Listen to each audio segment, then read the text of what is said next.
Hello everyone, my name is Moji, and you're watching Bitcoin Bubble News Channel. When do you think the cycle's high point will be? I believe it tops. In other words, we think it will reach its peak around late 2025. That is, it might be sometime in the second half. Hey there, welcome back to the channel for Bitcoin news. As you saw in that clip, Michael Howell and Raoul Pal were talking about when they think the crypto cycle and the financial cycle will end. In today's video, we'll look at a recent conversation these two had. If you don't know who Michael Howell is, he's the managing director of Cross Border Capital. He started this study and investment firm in 1996. He has been very active in the stock market for a very long time. They will also talk about global liquidity and how to spot it in today's clip. What happened with global liquidity in the second quarter, why did we have to sell off our Bitcoin, and when do they think this liquidity cycle will peak? This could be the same time that Bitcoin peaks. These charts are right here for you. Raoul Pal shows these liquidity charts a lot, and Bitcoin is very linked to the liquidity cycle. These charts show that right here. I really think you should watch this video all the way through because it has a lot of important information in it.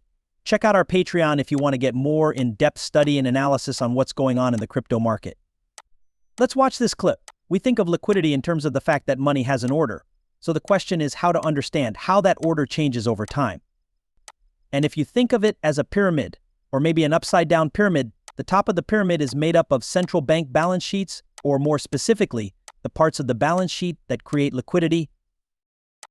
It's not just the balance sheet that's important. Then you have to think about what might be able to be borrowed from abroad. You need to think about it because it was definitely important.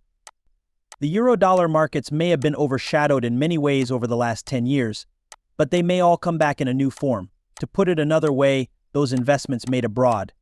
Then you need to start putting up collateral, which has become very important since the great financial crisis.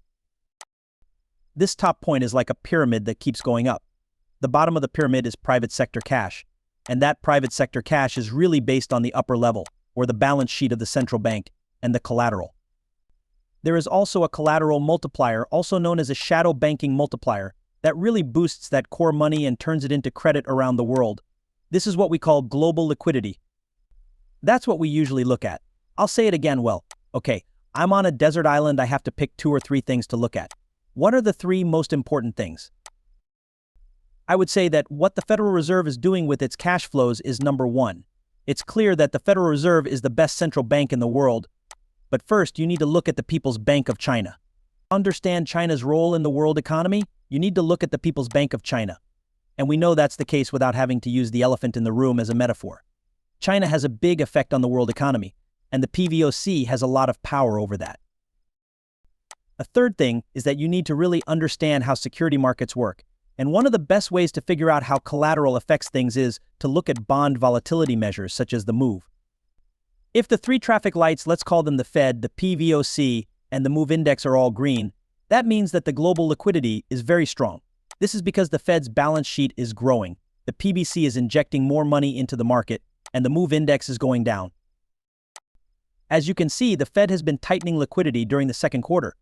As of April 15th, that's just the simple fact that the Treasury General account went up because of tax season. When people had to pay their taxes, the TGA went up, which made us markets less open. And it's just now beginning to come back. As I always tell people, one way to keep an eye on that is to read the Fed H4.1 news release every Thursday at 4:30 p.m. Eastern Time. That will tell you everything you need to know about what's going on with bank reserves and other things. They're probably going to keep going up, but let's wait and see. First place, the People's Bank of China comes in second. What does it do? It has been very worried about the yuan lately. The yuan hasn't been strong. It has been trying to keep it up. A tighter monetary strategy has been in place since the end of the Lunar New Year to try to keep the yuan. Within the past 28 days, it has put 600 billion yuan back into the money markets.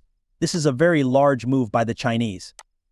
Since you brought up the idea of the yuan having to lower the value a bit more, it's possible that either a deal is being worked on with Yemen or the US that will start to loosen things up. However, listen to what Lagarde said from the ECB. I think it was 2 or 3 days ago that she said us and ECB policy would not change much. In fact, I believe she even said rates. Not going to dive very much. They're eager to begin lowering rates. Rates will go down, say the Swedes. It was already done by the Swiss. I believe that the current situation is one in which central bankers have already said they will be cutting rates quite sharply over the next few months. The Fed might not go all the way, but I still think there will be a cut. People know it's shrinking, so I think the cut could come as early as July. At the moment, I think the US will start to loosen monetary policy. The PBOC also seems to be doing the same, but that's not always the case based on the currency. The move score comes next. As it turns out, Janet is making the bond market less volatile, or more correctly, more liquid. This lowers the volatility of the bond market and raises the collateral multiplier. You now have another possible green light. This means that I think liquidity will stay in place during the second half of the year. Begin to rise faster. I've said in the past that I believe the cash part of the Federal Reserve's balance sheet could be growing at a 20% yearly rate through the second half. I agree that some of that is seasonal, but it could also be that they want the dollar to fall. They have also used the TGA in the past to try to make the dollar less strong. So I think all of that is possible. Then, as I said, keep an eye on China, which is the big problem when it comes to cash. There is a weak economy in China, which we know. There is a very easy chart in the pack that I put together that shows how the price of iron ore has changed since the PBOC injected cash into the market. Now, iron ore is a pretty important good for China's economy. There is a lead time of about 2 or 3 months on Chinese liquidity, which is very close to the link. The world economy is going to get better if the PBOC injects. And right now, everything points to the world economy slowing down. This is not the same thing as a recession, though. You already know that the best time for risky assets is when the economy is slow and central banks want to speed it up. That's all we have now. When do you think the cycle will reach its highest point? I believe it tops. In other words, our view has been that it peaks around late.